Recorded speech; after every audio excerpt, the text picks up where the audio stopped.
Hello, j'espère que vous allez bien. Je viens donc ouvrir ce nouveau vlog, on est dimanche. En fait, je devais vous l'ouvrir la semaine dernière, mais j'ai eu énormément d'événements qui sont arrivés que j'ai pas eu le temps en fait de vous prendre le soir. J'étais tellement fatiguée, j'ai eu pas mal de soucis, comme je vous disais dans mon vlog d'avant, que j'ai eu pas mal de soucis, tout simplement de famille et de santé. J'ai eu un petit souci de santé. Là c'est bon, j'ai été prise en charge, donc ça va déjà un peu mieux.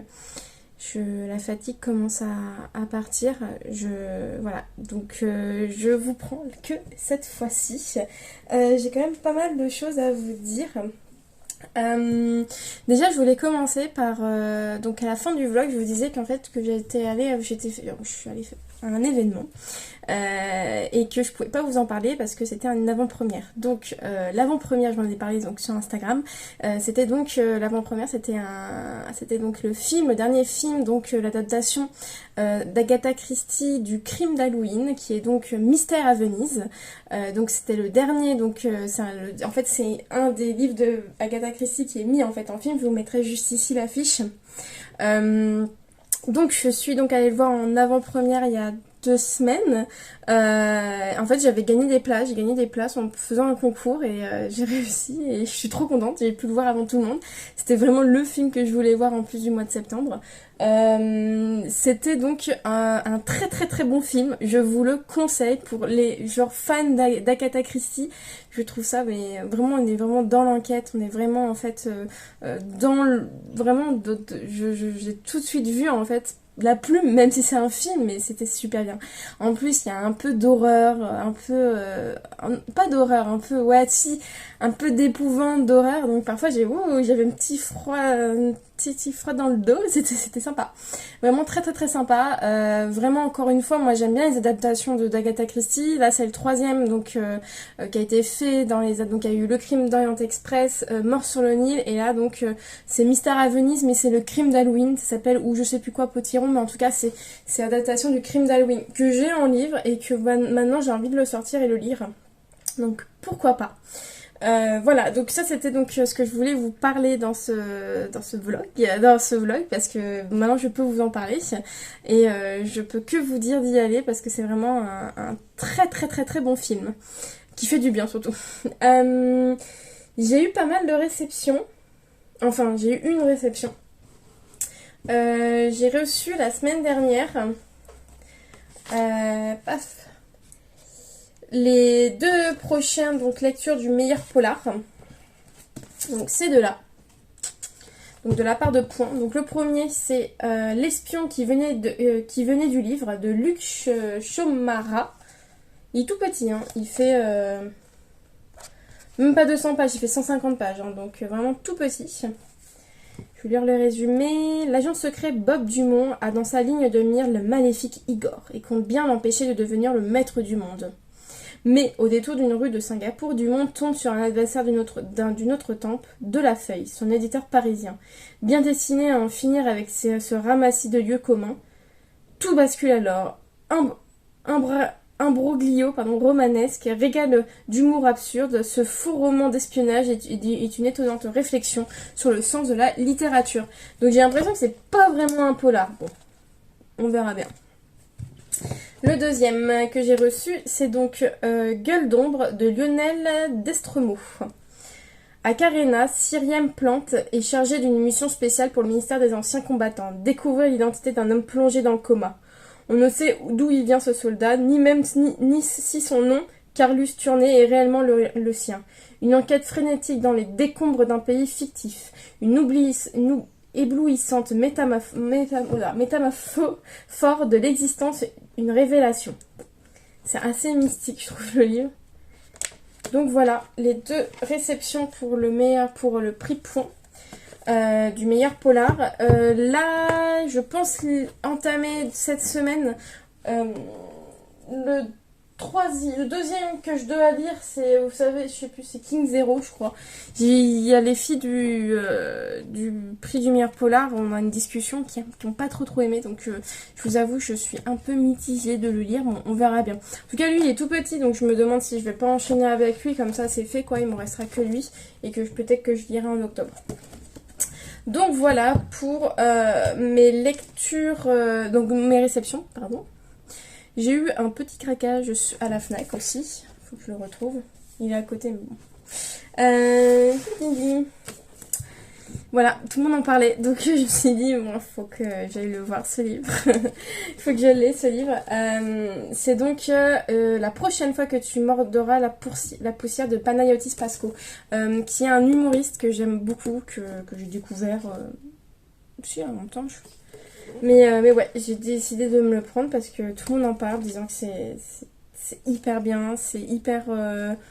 c'est en fait c'est une biographie et je l'ai vu en fait à Quotidien et j'ai trouvé vraiment hyper en fait ce livre avait l'air hyper poignant et je m'étais dit que vraiment en plus un humoriste qui sort en fait un livre comme ça, je me disais ça pourrait être vraiment pas mal. Donc je vais vous lire le résumé. Ce livre me fait peur, le processus a été douloureux. Mon père nous a annoncé qu'il n'allait pas tarder à mourir et je me suis mis à écrire. 3 années au peigne fin, mes relations, mes pensées paranoïaques, mon rapport étrange à lui, craché sur le papier. Je me suis donné pour but de le tuer avant qu'il ne meure. C'est l'histoire de quelqu'un qui cherche à tuer, soit ou le père. Finalement, ça revient au même. Panayotis Pasco s'attaque d'une plume tranchante et moderne à 3 thématiques qui tissent pour composer un récit autobiographique aussi acide qu'ultra lucide. La relation au père, l'acceptation de son homosexualité et la dépression s'enchevêtrent ici dans un violent passage à l'âge adulte. Mais la lumière en sort toujours d'un regard d'une façon d'observer le quotidien avec autant de tendresse, d'humour que de clairvoyance. Ouais, ça a l'air vraiment trop bien. Vraiment... Ça a l'air trop, surtout... Je sais pas, je trouvais que en plus qu'il la vendait très bien ce livre, donc c'est pour ça. En plus, je crois qu'il est numéro 2 ou 3 des ventes, donc trop bien. Donc voilà, petit craquage. J'ai aussi craqué sur un petit carnet, je le trouvais trop beau. Vous voyez, il brille. Il est vraiment trop beau. J'ai pas encore écrit dessus, je sais même pas quoi faire, mais il y a même ça, voilà. Petite thématique et tout. Trop beau, je trouvais. Vous voyez, il est en or et tout. Moi, je le trouvais trop beau, je me suis dit, oh, allez, je craque. Voilà, j'ai terminé hier. Je l'ai pas avec moi, je les prends tout de suite. J'ai terminé hier. Non, hier ou avant-hier. Non, avant-hier. J'ai terminé Le secret du mari de Liane Moriarty. Je l'ai commencé il y a 2 semaines. Et je l'ai fini qu'avant-hier. Comme je vous dis, c'était un peu compliqué de lire. Pas le moral, tout simplement. Et ben j'ai adoré. J'ai adoré ce roman. C'était une très bonne lecture. Malgré que j'ai mis du temps, j'ai quand même dévoré en fait les pages. À chaque fois que je lisais, je voulais encore lire. En fait, c'est l'histoire de 3 femmes, dont une apprend en fait le secret de son mari. Une autre va essayer en fait de surmonter le deuil de sa fille qui a été assassinée il y a 30 ans. Et une autre, en fait, va se prendre dans la face que son mari est amoureux d'une autre femme qui est entre sa cousine. Donc c'est un peu compliqué. Et donc en fait, c'est 3 histoires, mais ces 3 histoires, on va dire, qui tournent sur l'amour. Pas l'amour mari et femme, mais même l'amour entre guillemets. Et en fait, c'est lié, en fait, ces histoires sont liées. Et j'ai trouvé ça très beau. C'est la première fois que je lisais un Liane Moriarty et vraiment je veux renouveler en fait ces lectures là parce que ça fait vraiment du bien. C'est pas du tout un thriller parce que en fait c'est plutôt je sais pas comment dire.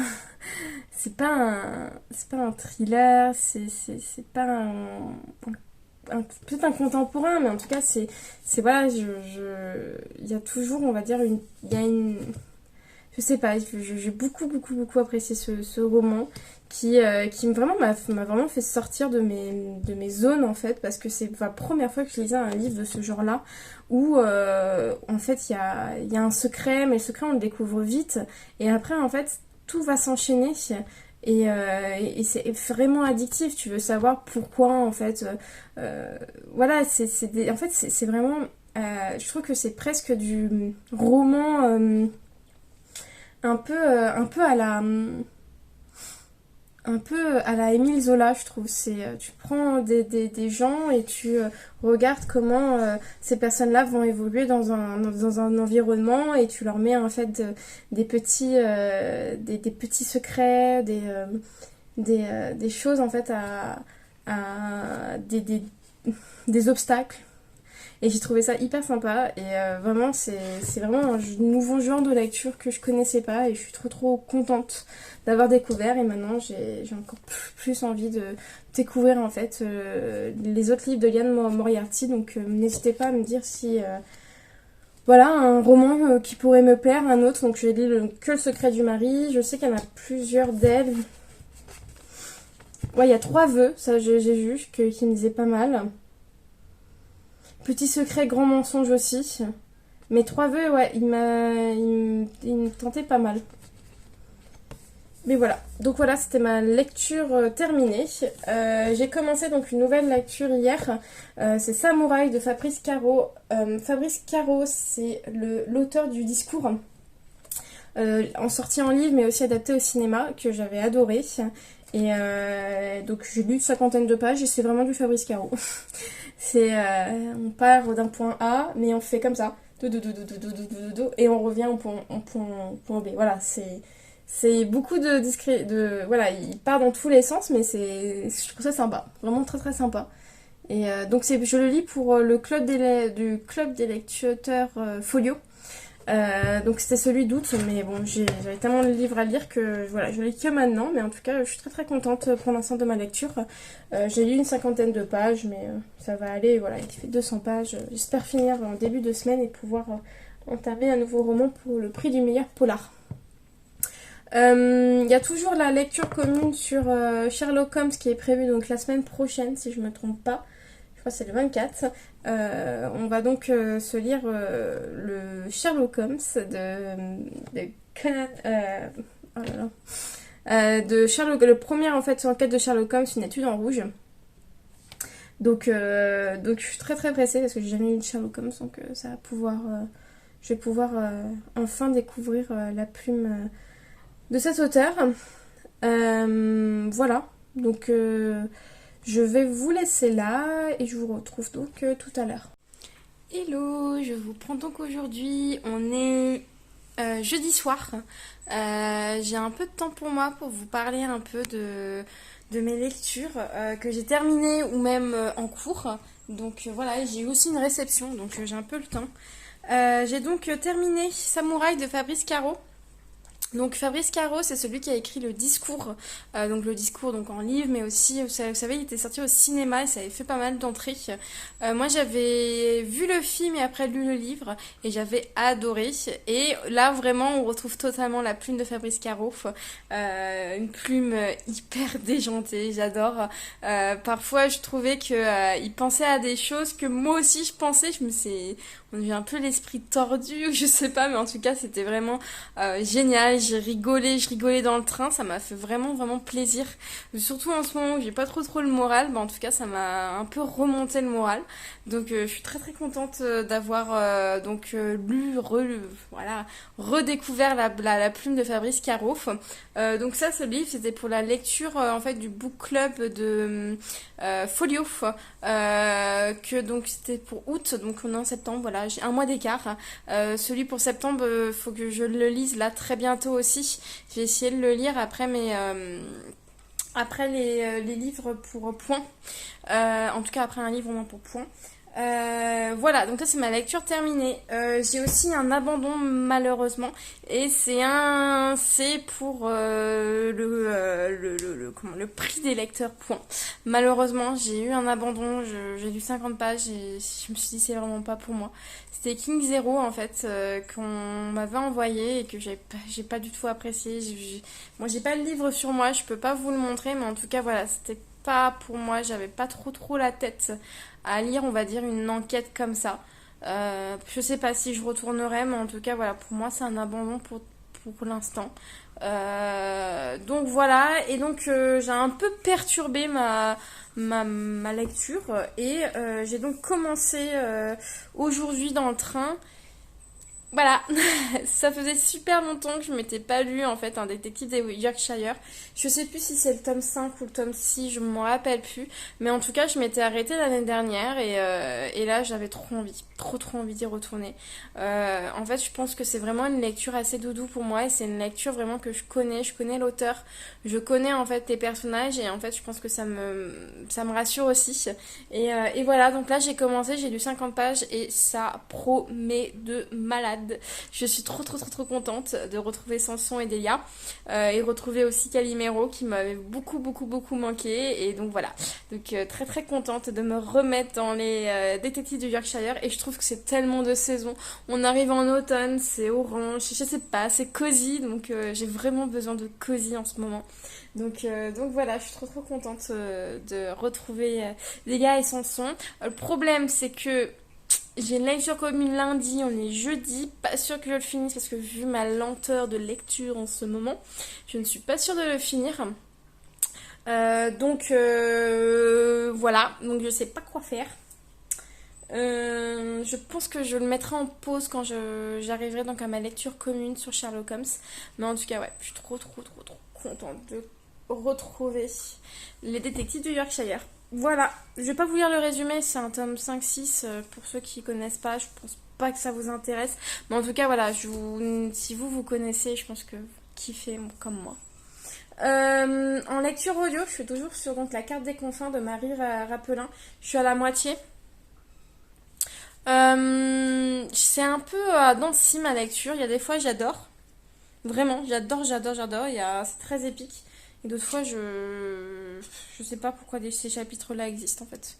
Donc parfois c'est assez plat, je trouve, comme récit.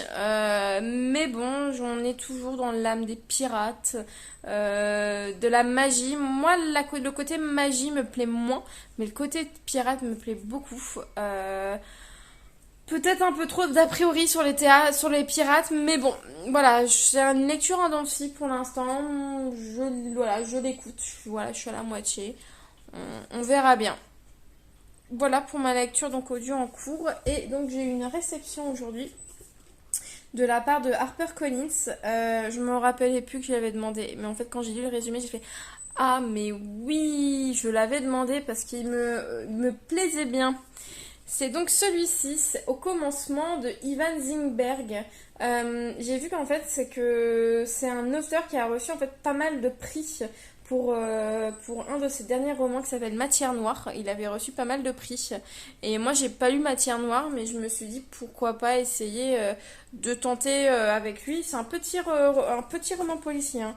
Il fait même pas 300 pages. Je vais vous lire le résumé.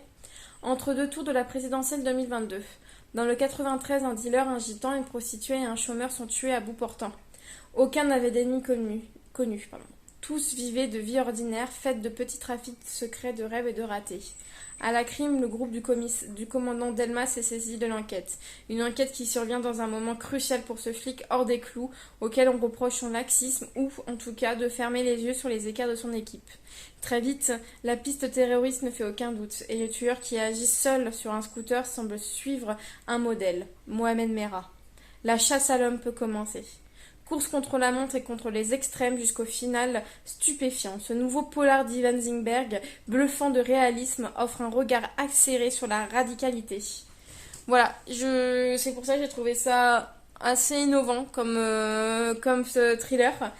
Donc voilà, je pense que je vais lire dans pas longtemps parce que je sais pas pourquoi, j'ai besoin de thriller aussi.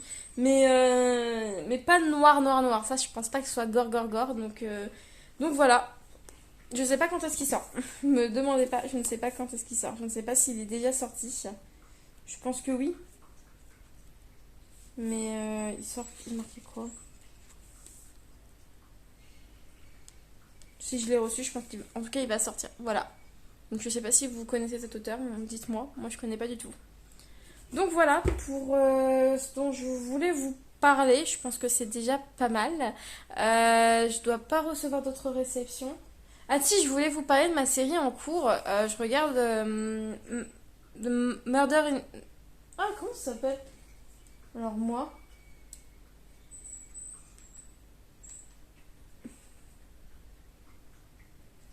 Only Murder in the Building. Pff, je suis vraiment pas bien. Bon, bref, Only Murder in the Building, je suis à la saison 3. Moi, je l'ai découvert, donc dès que c'est sorti, j'ai adoré. C'est un peu une série un peu cosy. Un peu cosy mystery. Donc, ça peut, je pense, plaire à pas mal de personnes. C'est sur Disney+. Et voilà, moi, c'est vraiment ma série du moment. Un peu cosy, un peu sympa. Donc, je regarde ça en ce moment. Donc, dites-moi si vous regardez ça. Ça m'intéresse. Je vous mettrai l'affiche pour ceux qui connaissent pas cette série. Mais en tout cas, c'est une très très bonne série. Et je sais pas, ça fait du bien. C'est un petit thriller qui fait du bien en ce moment. Donc voilà, je vais vous laisser là. Et je vous retrouve donc une prochaine fois. Hello tout le monde. Je vous prends pour vous montrer que j'ai fait donc ma déco d'automne, Halloween, dans ma bibliothèque. Et voilà, je voulais vous montrer. Bon, c'est pas grand chose, mais bon, moi, c'est ce qui me permet aussi de... Je sais pas, ça me fait du bien un peu de décorer comme ça. Et comme l'automne, c'est vraiment ma saison préférée de tous les temps. Donc voilà, je trouve ça hyper sympa. Je vais vous montrer un peu là ce que j'ai fait dans ma bibliothèque, mais aussi dans le salon. Comme ça, vous verrez un peu comment je fais ça. Mais voilà, et j'aurai pas mal de choses à vous montrer, je pense, tout à l'heure. Donc je vous laisse, je vous montre ma déco et après je vous parle de livres.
Hello, je vous prends donc aujourd'hui, on est dimanche. Je viens donc pour vous montrer en fait mes achats qu'on a fait donc hier au book club des 10 petites lectrices. On s'est vu hier en fait à Paris, la librairie Un Livre à Soi, je ne sais plus. Oh. Bon bref, c'est une librairie indépendante qui est au Grand Boulevard, je vous mettrai le nom de la librairie. J'ai pas pris de vidéo comme d'habitude, je vous avoue que quand je suis là-bas avec les filles, j'essaie vraiment de profiter. Je prends pas vraiment de vidéo, je profite vraiment d'être avec elles en fait et tout simplement de profiter de la librairie et de prendre un verre avec elles. Donc voilà, en tout cas c'était super sympa encore, donc ça fait trop trop trop trop du bien. Donc voilà, donc j'ai craqué, bien sûr, j'ai craqué. J'ai craqué pour 2 romans. J'ai craqué donc pour le premier, c'est donc Miss Elissa de Annabelle Abbs.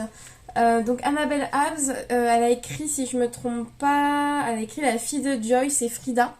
Donc ce roman-là est paru, je crois, l'année dernière en brochet, si je me... Ouais, brochet chez pas HarperCollins mais Hervé, non je sais plus, Bon bref, un brochet, et en fait il me disait tellement, il était dans ma wishlist depuis très longtemps. Et en fait quand j'ai vu qu'il sortait en fait en poche, je me suis dit mais il me le faut. C'est vraiment un roman qui me plaît énormément. Déjà la couverture elle est magnifique. Donc voilà, donc c'est l'histoire vraie de la première auteure de cuisine moderne. Je vais vous lire le résumé. Londres 1835, derrière le long bureau, le verdict tombe. Une dame n'a pas à se mêler de poésie. Qu'à cela ne tienne, acculée par la ruine familiale, l'élégante Miss Eliza Acton troquera les sonnets pour les fourneaux. Et, à sa grande surprise, se découvrira un talent et une passion pour les arts culinaires.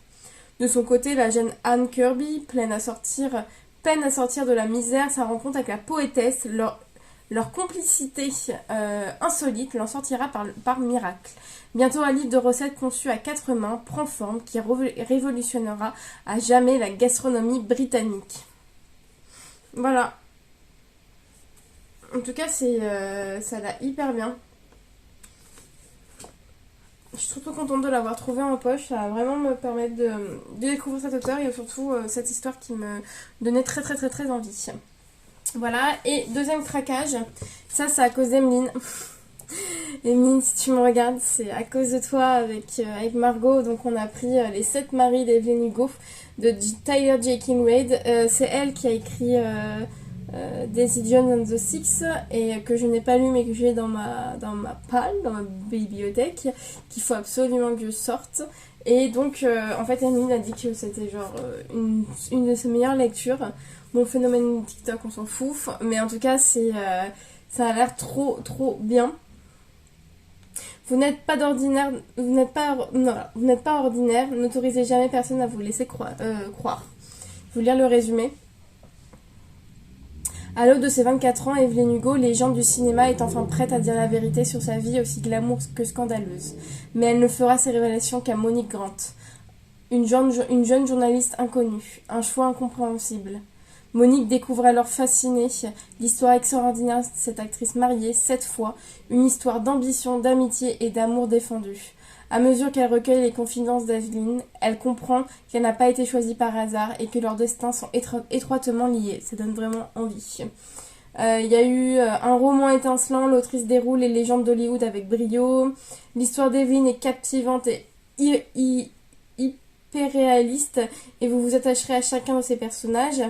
Notre livre préféré, si vous n'avez pas encore lu ce best-seller devenu culte et phénomène BookTok, ce n'est qu'une question de temps. Voilà, donc je sais qu'il est genre ouais, tout le monde en parle, c'est trop bien. En tout cas voilà, je pense le lire donc très bientôt avec Margot. Faut qu'on se cale une date parce que voilà, je suis trop pressée de lire ce roman. Voilà pour mon craquage de livres, ça va. J'ai été raisonnable. Niveau lecture, je suis toujours donc je l'ai pas sur moi, sur le tome 6 si je me trompe pas, c'est ça Oui, c'est ça, tome 6 des détectives du Yorkshire. J'ai lu une centaine de pages, j'aime beaucoup. Comme d'habitude, je suis plongée dedans, j'ai l'impression d'être dans la campagne anglaise, dans un manoir, un château. Et là, en fait, ça se passe dans le manoir de Bunklife, la ville. Et en fait, il y a une chasse et ils vont enquêter sur en fait que la femme du maire pense que le maire la trompe et en fait ça commence comme ça l'enquête et vraiment encore une fois j'adore l'ambiance, j'adore cette ambiance vraiment assez sympa. Donc voilà, pour ma lecture en cours, j'avais que ça à vous dire. Là je suis en mode mais cocooning automne, je vous dis pas, je suis trop contente qu'il fasse un peu plus frais parce que moi j'aime pas quand il fait trop chaud. J'ai pu découvrir donc ma bibliothèque comme je vous l'ai montré. Et j'ai pu aussi découvrir le salon que je vous ai aussi montré juste avant. Donc voilà, je vais vous laisser là. Je pense pas clôturer mon vlog aujourd'hui parce que bon, voilà, j'ai d'autres choses à dire et en plus il est assez petit ce vlog je trouve. Donc voilà, donc j'espère vous retrouver bientôt. De toute façon en fait je vais devoir abandonner ma lecture en cours pour commencer une lecture commune qui commence demain. En plus, c'est une lecture commune que j'organise. Donc, ça serait bien quand même de commencer avec tout le monde. Donc, c'est le premier tome de Sherlock Holmes. Et voilà, moi qui n'ai jamais lu du Sherlock Holmes, je suis trop contente de pouvoir le lire. Voilà, je vous laisse là et je vous retrouve donc tout à l'heure. Hello, on est donc aujourd'hui, on est mercredi. Je viens vous prendre pour clôturer ce vlog déjà dans un premier temps. Enfin, dans un dernier temps plutôt. Et je viens donc pour vous parler d'une lecture que j'ai terminée et d'une réception. Voilà, j'ai eu beaucoup de mal à vous prendre encore en début de semaine. J'ai encore pas mal de soucis perso. Le moral n'est pas au beau fixe. Mais j'arrive quand même à lire. Je trouve que la lecture en fait m'aide beaucoup à extérioriser ce que j'ai et à penser un peu à autre chose. Donc voilà, j'ai donc dévoré, mais vraiment dévoré en 3 jours. Une étude en rouge de Sherlock Holmes de Arthur Conan Doyle. C'était donc une lecture commune que j'avais proposée sur lecture commune sur l'application. On était 6 ou 7. Bon, j'ai pas beaucoup de personnes qui m'ont répondu. Moi, j'ai essayé de lancer une discussion. Il n'y a pas eu beaucoup de réponses. Je suis un peu déçue, je vous avoue. Parce que j'étais trop contente de lancer pour une première lecture commune sur cette application. Mais en tout cas, je suis trop contente parce que c'était vraiment une trop bonne lecture. J'ai découvert donc la plume de Arthur Conan Doyle et j'ai adoré. Je pensais pas que c'était comme ça en fait, tout simplement. Donc la première en fait enquête, donc une étude en rouge. Ça parle en fait de la première affaire de Sherlock Holmes, de la rencontre avec le docteur Watson. Donc déjà, rencontre avec le docteur Watson et ensuite la première affaire de Sherlock Holmes. Donc on rencontre, on va dire Sherlock Holmes par le biais du docteur Watson et de ses mémoires. Et en fait, il raconte en fait la première enquête de Sherlock Holmes dont il connaît. Et voilà, et en tout cas c'était une très bonne lecture. Je peux que vous conseiller cette lecture. Maintenant j'ai envie de lire en fait Le Chien des Baskerville. Ouf, la suite, parce qu'en fait c'est découpé en 2 livres. Donc ça, le premier livre c'était une étude en rouge et le signe des 4. Je vous avoue que je vais pas continuer le signe des 4 parce que je me suis dit que je me suis mis le challenge de lire qu'une étude en rouge pour cette semaine. Mais en tout cas je suis très tentée de continuer. Mais voilà, j'ai des problèmes parce que j'ai d'autres lectures de prévues. J'aime beaucoup ces éditions là parce qu'il y a aussi un complément en fait à l'intérieur. Et on a un complément sur une étude en rouge, sur Sherlock Holmes, sur Conan Doyle. Donc je trouve ça super intéressant. Donc voilà pour ma lecture terminée. C'était une très bonne lecture et vraiment je suis trop contente d'avoir pu en fait découvrir la plume de Arthur Conan Doyle avec donc la première enquête de Sherlock Holmes. En réception, j'ai eu donc Les Espions de la Terreur de Mathieu Sucre, envoyé par HarperCollins Poche. Je me rappelle pas de l'avoir demandé, je vous avoue. Quand j'ai lu le résumé, je me suis dit ça m'intéresse pas mal. Malgré que ça parle de choses que j'aime pas trop. Mais voilà, à voir, parce que moi je me rappelle pas de l'avoir demandé. Ou j'ai cliqué par hasard, je ne sais plus. Mais en tout cas, ouais. Pour l'instant, comme je vous ai dit, j'ai pas mal de romans à lire de la part de HarperCollins. Je vais lire le résumé. Des tortionnaires encagoulés de noir pour effrayer les foules en Syrie. Les mêmes habillés en civil, barbe rasée, postiches sur la tête et cigarettes aux lèvres pour ne pas attirer l'attention en Europe. L'État islamique s'est doté d'un bureau des légendes djihadistes. Cette enquête révèle le fonctionnement de ce service secret qui pilotait les attentats du 13 novembre. Ce travail d'investigation dans une version ici augmentée a été salué par la presse française comme internationale. Il s'appuie sur des entretiens et des notes confidentielles provenant des services de renseignement français, américains ou encore britanniques. Voilà, c'est juste que ça parle un peu trop de djihadistes de Syrie, c'est juste ça qui me... Voilà, j'ai beaucoup de romans qui parlent un peu trop de ça, ça me gêne parce que c'est un peu trop contemporain.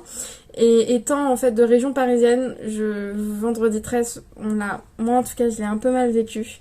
Ça reste toujours en mémoire et tout ce qui est en fait en rapport avec vendredi 13, j'ai un peu... ça fait quelque chose, voilà.